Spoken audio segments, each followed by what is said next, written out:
When you share photos, what do you do with the feedback that you get? I mean, as creators, we like to get feedback for the most part. We don't really just create in a vacuum. I mean, it's for us, right, our creation, but ultimately it feels pretty good for somebody to say, wow, that's a great photograph, or I feel like I was right there with you. So when you put yourself out there and share your work, what do you do with the likes on Instagram or Facebook or the comments? How does it affect you? Well, today I want to talk about you being you as a photographer, despite or even thanks to the comments that you get. Welcome back. I'm Diane, and if you're new here, this is the PhotoFluent channel, and we help travelers like you turn down the volume of that inner critic, get creative with your camera so that you can capture amazing photos that tell your story when you travel.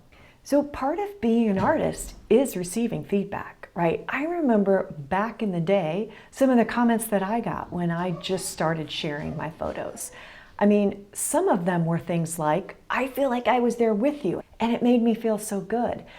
But then I got other comments, an old boyfriend I can think of, who said, your photos are really different. And it wasn't in a nice way.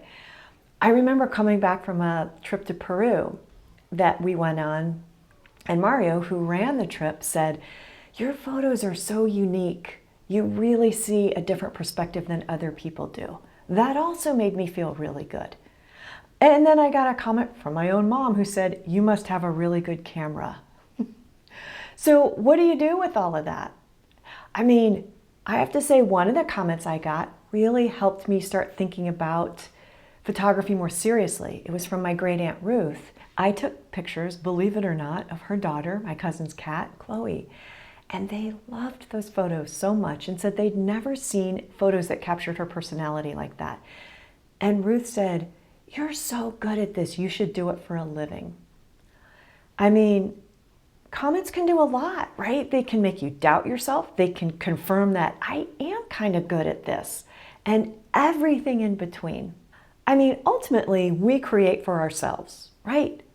But if you're striving to be a professional, or you do share your photos on a blog or on social media, say as part of a brand, or you're a content creator in the travel industry, you have to share and you will expect some feedback. So what exactly do you do with that, and how do you manage it? That's what we're going to talk more about today. If you want to keep up on all the stuff we talk about here at PhotoFluent, don't forget to subscribe and turn on those notifications so that you know every time a new video comes out. So there's some upsides and downsides of comments and feedback, right? The upside is that it can really make us feel good, and that it can confirm that we kind of think we're good at this, but are we until somebody says we are? I'd like to think we could just believe in ourselves and have confidence in our own creativity and our own abilities. But it's nice to have that confirmation from an outside source, let's face it.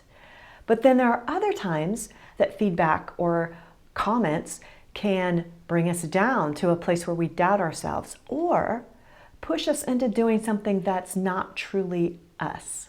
Okay, so if you're a professional photographer and you have clients, you don't always just get to shoot whatever you want, whatever feels good, because you have a client who has expectations and they want their photos to look a certain way. So there is some time during your career as a photographer that you're going to have to lean a little bit out of your, quote, true authentic self.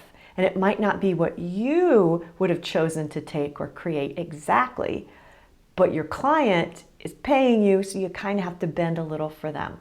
So what do you do with all this feedback, all these comments that you get? Well, ultimately, like I said, your creativity, your photography is for you. So let's step away from you're a professional photographer and shooting for a client now, because that might be part of your life. But ultimately, your creative passion and drive is for you. It has to, or you won't keep doing it.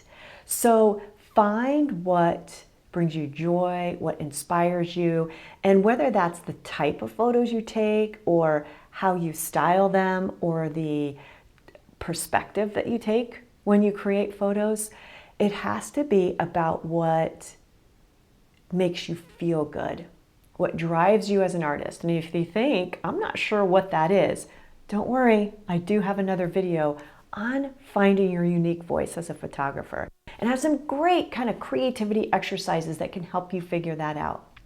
But I think it's important to look at the feedback in the comments as one layer, one tiny little sliver of your creative content and your creative voice.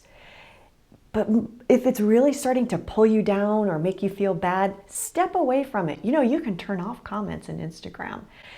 Don't look at them for a while, step away. And if you have a hard time distancing yourself from them, then kind of leave them alone. Find something that you feel good about that makes you want to create, and keep doing more of that. And I say, damn the trolls, because there's going to be some of those too. But the other thing I think that's really important in you being you as a creative, as a content creator, is to find a community of support where you can go and get constructive and positive feedback so that you know you're on the right track. Because feedback can also help you try new things, be inspired, feel good about your work, learn new techniques. So don't discount feedback and comments altogether, but just be careful where you find it. So one example, of course, is the PhotoFluent Collective. It's our photography membership designed exclusively for female travelers, and there we share photos, we talk about photography, but it's a safe environment to do that. So it's a great place to say, hey, what do you guys think of this photo? And know that you're in a place with other creatives. Because that's the other thing. Who's giving you that feedback? Have they ever even picked up a camera or put themselves out there? Not always. If you're going to really listen to the feedback, listen to the comments, find people whose opinion you actually respect. And like I said, leave the trolls alone, because I don't know, social media is just full of them. So let me know in the comments, do you seek feedback? Do you seek out comments? Do you like them? Do you avoid them? And how do they make you feel? Both good comments and bad comments. Let me know. All right, let's summarize today, because I kind of talked about a lot of different things. I was a little all over the place. I get that way with some topics. First of all, we put ourselves out there, and I think feedback and comments are an important part of being a creator. It's just part of what we do. But it's important to filter that feedback and not just take it all in and take it on yourself, but filter, make sure you're getting it from sources that you value, and let the others just go.